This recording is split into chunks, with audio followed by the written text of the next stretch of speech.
how he was such a great coach was that he molded his players with really tough love, but really love. And I think he became a father figure for so many.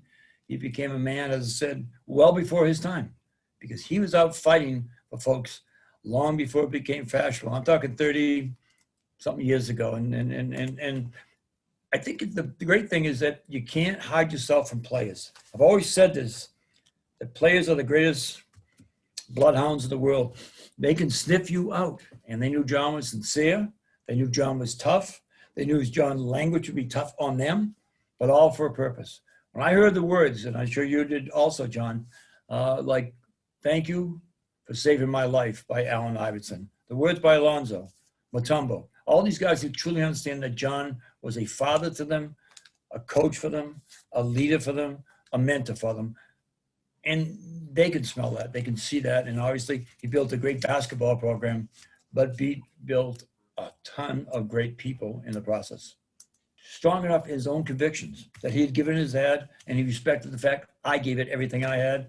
And with John, he didn't give respect. You earn respect from his players, his fellow coaches. He's that kind of person. I don't believe that I've never saw anybody like him on the basketball court. And I don't know if I will in the future because he stood for things. And when it was unpopular, John wasn't about political correctness. It was about doing the right thing for his kids, for his community, for Georgetown University, for the sport of basketball. That was John Thompson.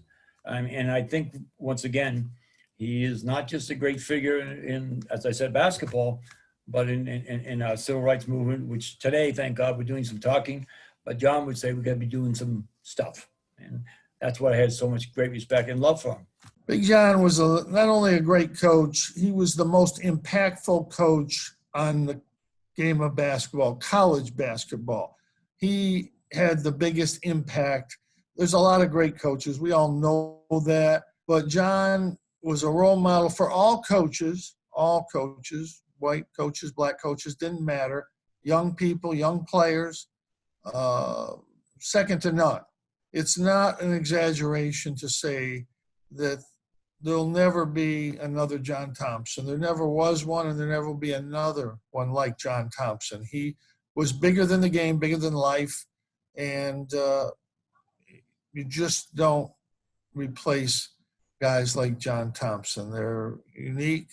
At the Carrier Dome, 32,000 people got up when he came out on the court. They came to see John Thompson.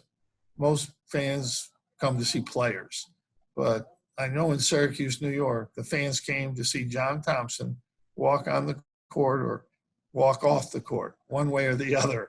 And he'll always be remembered, and a huge figure in the game of college basketball. He was the gruff exterior. He came at you hard, and he wanted everybody to think that's the way he was. He wasn't like that. It took us a while to get to that point, but we eventually, after a few years of competing against each other, we sat down, we talked things over. We realized we're both trying to win, and we're both, doing the right things.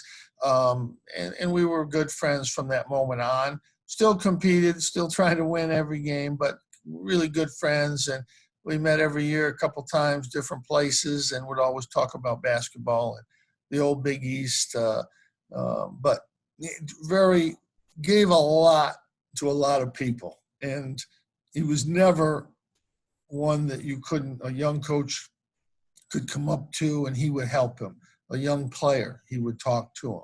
And it's very ironic, the first person I saw after I shook hands with Roy Williams when we won the national championship was John Thompson.